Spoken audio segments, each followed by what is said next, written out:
they're relatively even late game until one of them looks to make that. One of them looks to jump out with any form of goal lead, and a lot of it's also a skill difference too. Like who outplays each other and who comes out of that. And we do get back to the game.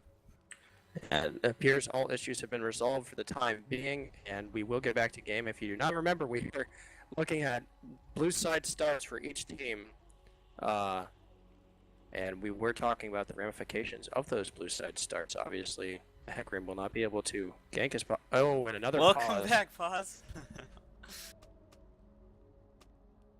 And it appears it is more lag issues, which is really unfortunate. Not I would what wonder we if were this is hoping a to see server today. issue. Yeah, I do not know. Well, that's not. That doesn't matter. So let's go back. I guess while we have time here, I'll briefly discuss each case scenario on what would happen coming into this late game. So if we're looking top lane into the Frederick and GG Jessica Chung, that Maokai in team fights will be a much more potent force as he'll be unkillable, unable to be touched, and he'll just jump. He's looking to jump onto Heartbreaker's Lucian for all these team fights. So there will have to be.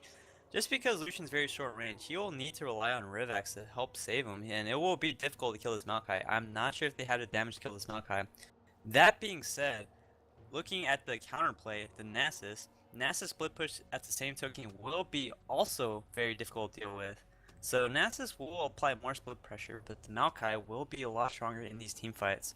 Now looking at Hecarim and Kha'Zix, this can go either way. Whoever has the goalie, Kha'Zix will be a lot stronger coming into these assassination style fights. However, if we're looking at a straight 5v5, just pure AoE damage, Hecarim is gonna come charging in just like the strong horse he is. He will look to maybe jump on the Katarina. Hunter going ham potentially too, but the Janna and Ezreal is very hard to stick on top of. It's not the easiest. It is not the easiest force to really jump into. Bright Nova on his Ahri. Let's see if he can be just like Faker. If he is able to land those charms and land those skill shots, his late game could be very deadly. But if he's unable to land those skill shots, I think my struggle is real. Will outscale on the Katarina. The team fight potential coming out of my struggle is real, especially when you have the reset potential from Kha'Zix. It could be very, very, very scary. I think they need to really worry about that, and it looks like they're ready. We shall see coming. We'll talk more about this another time, but the game is coming back to the start. And we are now back in. We finally get to see blue buff being done after 6 or 7 minutes of looking at it, waiting for it to be done. And lanes will finally get underway here. Unbelievably, only 2 minutes into the game. But a little bit of poke going back and forth to start off bottom lane. They are racing to that level 2. That level 2 is so crucial. If Thresh and Lucian can get to that level 2 before, they take the lane advantage here. Yeah, and that is very, very crucial, especially on bottom lane. It looks like the push is going in favor of Lucian and Thresh right now. Heartbreaker getting that lane pretty pushed up. 6 CS advantage on that Ezreal. He is getting bullied for the most part. Coming out. Oh, and the great hook almost takes out Hunter going ham. He has to use his flash there. And will pot up, but very low in that lane and an early summoner burn. Not the start that can we win please and Hunter going ham we're hoping for in that lane. Yes, and you have to wonder, just like the power of this Vayne ban, would that Vayne have made a difference? Does Hunter going ham off the Vayne, does this put him a little uncomfortable? We see Lucian taking advantage of this lane, and this is going to be very brutal for them, especially if that Thresh can land any more death sentences in that lane. Yeah, and that was those are two of his favorite champions, Vayne and Lucian, and he wasn't able to pick either of them. I think this was a little bit of a mistake in the coming into the champion select, because they did first pick Thresh, but Lucian was available. They could have picked that for themselves if they really wanted to. They would have setting up for a gank mid. He will jump in, the red buff going down, Bright Nova getting very low, has to flash, Ignite coming out, and he will die. Beautiful getting pretty low blood. and burning both summoners in the process, but a kill does go down as first blood. That's exactly what they need for them to win this game. They need that kind and another comes down bottom, not able to go in on it. Oh, watch the Kha'Zix. Can you make this, or can you make this gank possible? And Heartbreaker's actually walking right into this. Not where he wants to be. Tries to ward, but actually jukes his own lantern. A lot of damage going back and forth. Krypton getting really low. Pushes himself back out. Heartbreaker incredibly low flashes. Hunter going ham getting really low himself. And it looks like everyone will go out. Oh, Hunter going ham actually gets the caught. counter The flash hook. coming in from the Hecarim. And Hunter going ham will go down. The Trainer Tornado should be able to keep anyone else from dying. Leona's actually getting really low now. And will go down himself. Revax not able to go down. The reset not enough to pick up any more kills. That is a 1-for-1 trade. Hunter going ham going down and Leona also going down. And this is exactly what we were talking about before. That Kha'Zix needs to make this early game possible for their team because his lanes will not be stronger in this sense. And Katarina with double buff, she is going to be so scary coming into this mid game. She already has that kill and first blood assist on that Ahri. I'm a little What a concerned for Dayward. powerful early roam from that Katarina. That was only a level 4 roam. Yes, very, very, very smart roam indeed. He's reaping the benefits of that double buff.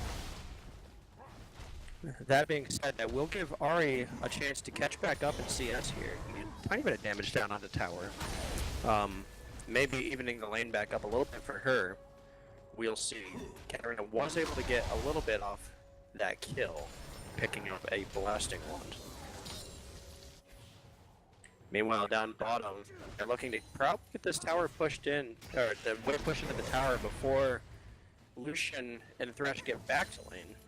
And pay close attention to both their buys.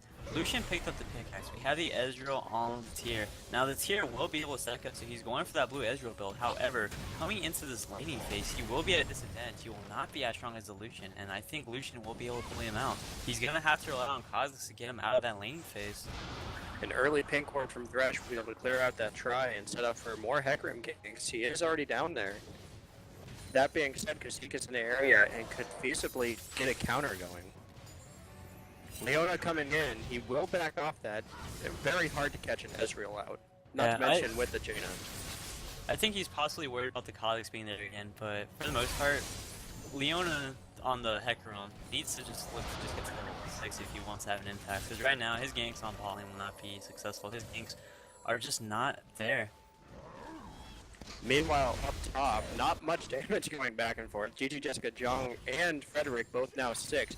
GG Jessica Jung up to about 85 stacks here. Getting herself going pretty early. 85 stacks at the 7-minute mark. That is very good. You're gonna see a potentially 350 to 400 Q stacks if left untouched. If this keeps going on, he's gonna be very brutal. I am not even sure if Maestro Ezreal will be able to kill him despite his early.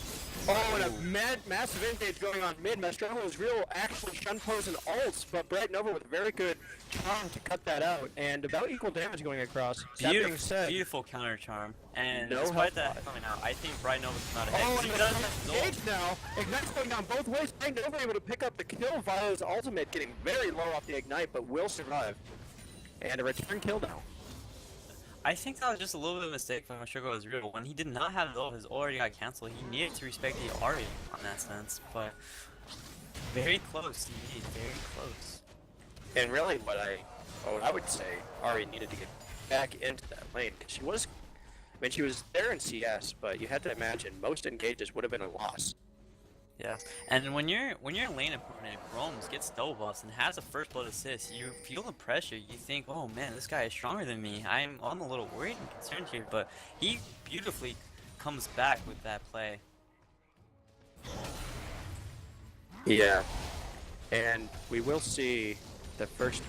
Oh, I was gonna say that Hecarim was gonna back and buy, but he will actually do that red buff beforehand, and I'll be curious to see if he can finish off his. Ooh, the Hunter going ham actually hit by that hook. Is able to get the arcane shift queued up before, but he keeps eating hooks. Eventually, that's going to really screw him. Already kind of has this game, to be honest. Yeah. No, even though that hook did not do much, it kind of leaves a statement saying, "Hey man, no matter where you go, I'll always be able to hook you." And that is very, very scary for that Ezreal. He always needs to watch out for that. One of those hooks is gonna transition to a kill soon. Yeah, and Revax has just been on point. He is like a laser-guided missile with those hooks, not missing much. It's not even a skill shot. It's just a target ability at this point. Yeah. And another hook going Beautiful. down. He will be able to engage on this one. The arcane chip comes out. Ultimate from Redbacks. Carry Thresh getting very low, has to flash. The ultimate coming out of Heartbreaker. Carry Thresh's ultimate though doing a lot to heal him back up. Watch the junglers. Watch the junglers. Here they're both They coming are in. both here. And actually, because Zeke is spotted out and has to leave. The Hackman, on the other hand, is not spotted in the second push.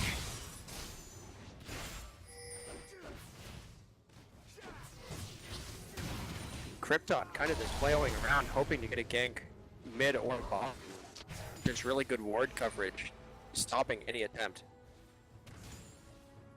Top lane left to a farming island, as discussed before. I do think NASA's getting the better of these. I wonder how many Q-Sacks he has now. He's racking up so much power. 156 now. He is well on his way to becoming an absolute monster. 156 by the 10-minute mark. Yeah, he is potentially going to hit the 400 mark by 20 minutes, maybe even more if left untouched. You have to really watch for that. And if you're can we win please, you have to be concerned for that. Just, will they be able to stop the Nasus? They don't have the power spike yet. They only have a blue on Ezreal. Katarina does not have have anything completed to this point yet. Pink's coming down onto Dragon. It would appear that Krypton would like to do that Dragon here. He will clear out that Pink ward. Meanwhile, an engage going on middle. Katarina going deep. Because he's getting caught out. He's going to try to finish off the Pink ward before leaving, but he's getting incredibly low. And Leona's ult is up. This is very dangerous. A flash actually coming out of the Hecarim. And Krypton gets out safely as well. Both junglers fairly low. I think it was a little bit of a misplay for Leona to burn his flash. He could have just burned his ult, which is a much shorter cooldown. But I suppose he might want after the potential Dragon retaliation in case they live to force that. Yeah, and ultimately that ended up being a win for Krypton. He got the ward, he got the flash out. You know, sure he had to back off, didn't get a kill, but summoners and a ward is pretty big this early. I love the Spirit Visage coming out of Good Game Jessica Jung. He will be able to free farm. He can just ignore the Maokai and just not worry about taking any damage. We'll continue to power farm this. Kha'Zix needs to look to take off the throne Nasus, or maybe they need to pressure towers here and potentially just take off Nasus out of laning phase. Yeah, as we can see that Nasus is able to not only tank up the entire minion wave, but all of the abilities that Frederick could hope to possibly throw out on that Maokai. He is now nearly at 200 stacks, and if anything, the stacks are exponentially going up.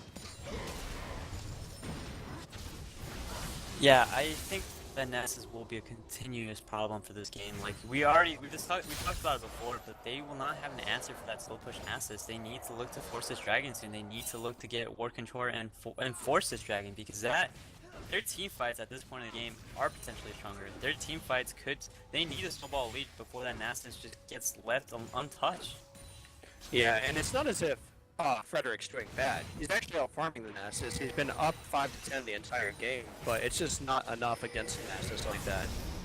We actually do see a tower go down. Bright Nova was able to get enough pressure after Katarina roams, and that will actually give Day Wards their first significant lead of the game at just about 700 to 800. Yeah, it's very, very clean first tower, and you have to. There's a lot of pressure on Mastruggle Ezreal in this game because he was a last pick. He did get the counter matchup he wanted. He did get those debuffs off roaming. So a lot of this game has to rely on him to really make the difference. And right now he's struggling a little bit. Yeah, his struggle is real, so to speak. Oh, we see a full engage. The ultimate coming out, quickly charmed out, and Mastruggle Ezreal has to flash out. Meanwhile, Krypton getting caught by a hook on the bottom side. All coming from Thresh that will disengage everything. A Pink actually cleared from the Tri-Bush. That was actually the last standing Pink for Day Wards. And Heartbreaker and Redbacks not going down without a fight. They say, hey, you're going to gank me? We'll turn it around on you. We're going to make this 2v3 and you're going to run away from us. And Hecarim attempting to get a gank in here. He is spotted out by 2 different wards. despite the close goal lead, despite the close goal difference, I do believe that right now, Daywards has a huge advantage at this point. The lanes are all going in their favor. Nass is left untouched. Lucian is bullying the Ezreal. Ari is getting the better of these Katarina trades. For Can We Win Please, they need to look to force a team fight soon. They need to try to get that dragon. Oh, and Revax getting a brilliant hook on to Carry Thresh. Carry Thresh getting very, very low. Will not go down. Meanwhile, on top, we're seeing a little bit more of the same stuff. And GG Jessica Jung really just doesn't take any damage. He doesn't even return damage because he's so confident in his ability to just survive anything. But these folks are becoming ever more present on bottom. And really, they can't take many more of these hooks without just dying. Wow. We are approaching close to 300 Q stacks at the 15-minute mark. He is just completely he will be a juggernaut this game. And we haven't seen either jungler make any presence up top. Yeah, they both know it's gonna be an island. They both know it's very difficult to kill the Nasus, kill the Maokai. It's not really the option right now. Both teams want to focus on that dragon and want to potentially see if any of these kills can transition that into that first dragon. We have not seen a dragon yet at the 15-minute mark yet. So this is a very close little standoff we have at the spot side of the map. Yeah, and at this point in the game, I feel like it's almost hard for Can We Win Please to take to like go and stop the Nasus, right? Because if they do, they give up dragon. They give up dragon pressure. Oh, Krypton caught by a hook. Will survive. Revax actually taking a lot of return damage there, about half the health on both the jungler and the support. And that appears as if it will curb any dragon pressure for the time being. A little bit of damage going down on a Heartbreaker, few Qs. I think Daywards is sitting in a very comfortable spot. They haven't given up any dragons yet. They're comfortable just staying in the laning phase. While Can We Win Please, they're the ones with the pressure. They're the ones that need to make these plays happen, and they need to break the laning phase soon, because it's just going to get worse at this point. Yeah, we are seeing now 340 stacks out of that Nasus. It is very, very much so becoming unstoppable already. And he's actually sitting on 2.3k gold that he can go back and buy anytime. Right, Nova actually roaming down here will be spotted out by a few different wards. It looks like he will be able to clear a pink here. Kazik will try to stop that, but won't be able to. Now, I wonder, looking at Nasus's gold, he can go two paths at this point. For the first one, he can go for the Frozen Heart, continue to build up more Q stacks, be that tanky unstoppable monster. Or option B, we could see him going for that early Trinity Force and try to see if he can make his power spike into the late game very short, and we do see this trade. The attempt to engage bottom is kind of just foiled out. The Jaina not able to land her abilities. Meanwhile, Heartbreaker kind of just blowing his ultimate without really hitting anyone or any minions. Now, I want to give a little shout out to Hunter going ham and Thresh, because despite them being on the backside for most of this game, despite Lucian having that early goal lead, he's been keeping on the farm very well, especially since he went blue Ezreal. There have not been any casualties on the side yet, despite all the setbacks set forth to him. And we do see Hecarim again in this bottom. He has been focusing almost all of his resources on bottom. We see the very nice lantern in, but a flash hook attempt from Revax will not hit anyone. And ultimately that ends up just being a flash down for the Daywards. Revax has been so clean with his hooks this game, but however, I have to wonder just how frustrated he must feel, because despite landing all these hooks, despite getting all of this, he's unable to transition any of these into kills, and that flash being burnt must be another little... Oh, and a gank from Krypton coming on to Bright Nova in mid. A lot of damage going on to Bright Nova. You work at the charm down, and Katarina actually flashes, try to get in, and goes down the counter engage from Hecarim, and that will be 2 kills for the Daywards. A beautiful counter gank from And Leona. this is not what Can We Win Plays wants to happen. That Ahri is getting very strong. She will be able to assassinate any billion that she lands a charm on. And that sets up Dragon. That is really what Can We Win Plays has been looking to do since about the 10-minute mark. and will go over to Day Wars. That pushes the lead to about 3,000. It's kind of been a quiet 3,000 gold lead. But, it's only a substantially 3,000 all the gold same. lead, but that 3,000 gold lead means a lot more than it shows actually, because despite having not the stronger team fights here, they do have the stronger pressuring lane. They do have that Nasus who can continue farming, and the fact that they has this goal lead is very, very good for them. It's very confident for them to keep this, and I'm very concerned if Katarina will be able to get any resets in these fights. She's been behind on this game despite that early lead she got. And we saw how hesitant she was to go in on the Ahri when Krypton already had locked her down and gotten the charm and half the abilities out. And then when she finally did, she flashed in only to get Hecarim ulted. Yes, and that was a very beautiful counter made by Leona. He read that situation just like a book. He knew what was going to happen. He knew where they were going to be, and he was ready. Meanwhile, up top, we do see that Nasus chose to go with that Trinity Force build. A little bit of a vision components. war bot lane.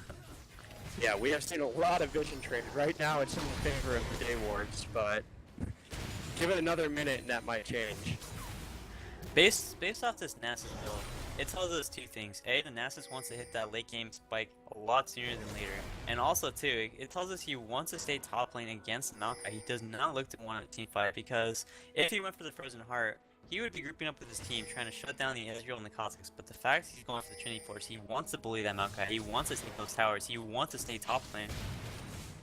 And just a quick siphoning strike update. He is now up to 465 stacks. Both towers are still left there. This laning phase could go on forever, and if it goes on, if this laning phase is untouched for the next 30 minutes, he will hit to 600, 700 Q stacks. I would Ooh, Leona getting deep, getting caught out by Krypton. Actually, Krypton has to ult out to save himself. Or, excuse me, Leona does. beautiful charm. Krypton Oh, but he does gets not a go lot on of it. damage. I think Really good Arn job. killed him, but he wants to play it a little safer. He got the damage he wanted to, and that is all he really cares about at this point. That being said, it is a ultimate gone from Leona for the next 70 seconds or so. And if they were if Kevin Winfleys was maybe looking for a little bit of pressure down bottom, or anywhere, they could maybe get it now. Ult's actually blowing for both Carry Thresh and Hunter going ham. Carry Thresh getting caught, instantly going down. Very good hook again from Revax. And Hunter going ham has no option but to back off and wait for those minions to get the tower. A gank coming up top, Leona ganking Frederick, and it might be a kill now for the Nasus. Frederick doing a really good job actually guiding out, but nowhere to go. The teleport! Oh, not able to get it off. Disappeared, vanished out of thin air. That's a lot of damage coming out of that Nasus, and Maokai does not have the armor to deal with that. He actually Krypton jumping in on the Bright Nova, takes an arm in a Q. An alt stack as well. I was surprised. I think it's a little bit of a misbuy for Frederick to go for a more match resist against the Nasus, against the Lucian who's gonna get strong. He does not need the match resist as much as he needs the armor, and there we go. A gank coming down on the Katarina. Beautiful Chunpo onto Leona before anything can happen. Really good job being that slippery Katarina pick. I think Frederick heard what I was talking about. As I was talking about that, he buys the chain vest, exactly what I was talking about. He heard you. He must have heard you. My struggle is real will back. He is pretty low after that gank. And this Ahri is becoming increasingly difficult to deal with. That being said, Level so is the 15 Nasus. on Bright Nova. That Ahri is very, very difficult. Leona right now. coming in for another gank actually will just kind of pressure Maokai off on Nasus' backs.